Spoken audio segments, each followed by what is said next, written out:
পরিচালনা হলো, এই আইডিয়া, এই প্ল্যান সব কিছু করছে, আগেই করে রাখছে আমাদের ডিসি হারুন সাহেব। তখন মনটা ভাইঙ্গা, ওই যে আশা ছিল, ওই বোনের কাছে মিশা হুজুর বলছিল কখনো যদি বিপদে পড়ো তাইলে এই হারুন তোমাকে সহযোগিতা করতে পারবে, তার অনেক উপরে হাত আছে।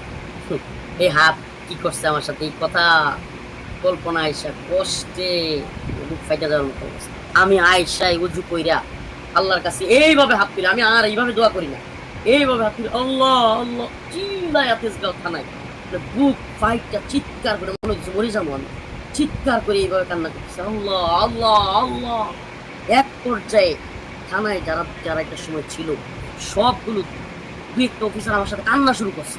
আমার কান্না দেখে আমার মানে কি বলবো আপনার ভয়, আল্লাহ আল্লাহ এইভাবে হাত উপরে এইভাবে তুলে কাঁদতেছিলাম চিৎকার করে। আমার মনে হচ্ছিল আমার আল্লাহ ছাড়া কেউ নাই, আমি এইভাবে কাঁদতেছিলাম আর ভয়ঙ্কর ভাবে। তো সেহেরি পর্যন্ত আমি তাহাজ্জুদ করছি আর কান্না করছি, সেহেরি পর্যন্ত তাহাজ্জুদ করছি আর কান্না করছি, চিৎকার করে কান্না করছি, একের পর এক কাঁদতেছিলাম আর একটা দোয়া করতেছিলাম, আল্লাহ তুমি হারুনকে একদিন আমাকে যেরকম উলঙ্গ করছে, আল্লাহ আল্লাহ আমি একটু বাড়ায় বলতেছি, আল্লাহ তুমি এমন করে দিও, আল্লাহ আল্লাহ তুমি এই হারুন এবং তারা যারা করছে আল্লাহ এদেরকে তুমি এইভাবে লাঞ্ছিত করো, আল্লাহ তুমি সব ক্ষমতার মালিক, আল্লাহ এরা কেউ কিছু করতে পারো না, তুমি সব করতে পারো।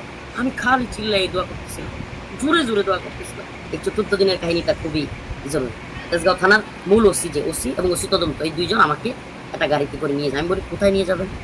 বলতেছে আপনারা তো এতদিন শুধু ডিসি হারুন সাহেবের কথা বলছেন, হারুন স্যারের সাথে দেখা করাই নাই, আজকে হারুন সাহেব আপনারা দাওয়াত দিচ্ছে। হারুন স্যারের অফিস হলো আপনার এটা সম্ভবত আসাদ গেটের এদিকে, ওখান থেকে সে কনফারেন্স করে, সাংবাদিক সম্মেলন বা এই সে করে, ওখানে নিয়ে গেছে। তো রাস্তায় আমাকে আমি বলতেছি না আমার তো যাওয়ার ইচ্ছা নেই, হুজুর আপনি না তার কাছে খুব যাইতে চাইতেন। আমি বলছি না ভাই আমি আর চাইতে চাই না, তার কাছে গেলে আর কি হবে। বলে হুজুর আমরা তো আর চাইলেই পারি না, আজকে তার সাথে আপনার ইফতার করতে হবে, ইফতারের দাওয়াত দিচ্ছে।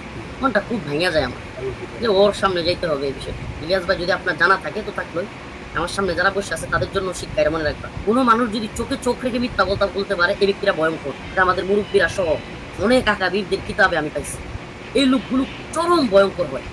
তারা ঠান্ডা মাথার সাইলেন্ট কিলার হয়, ঠান্ডা মাথায় খুন করতে পারে। আমার নিয়ে বসাইছে, এই দেখেন বাপ্পা দেখেন, আরে মাদানি সাহেব হুজুর আপনি আমার এলাকায়, আপনি কবে থেকে আমার থানায়? আপনি কথা বুঝতেছেন? 4 দিন পরে, মানে ওই ঘটনা হয়েছে প্রথম দিন, ফার্স্ট নাইটে, প্রথম রাতে। 4র্থ দিন ইফতারির সময় সে কি বলতেছে, আরে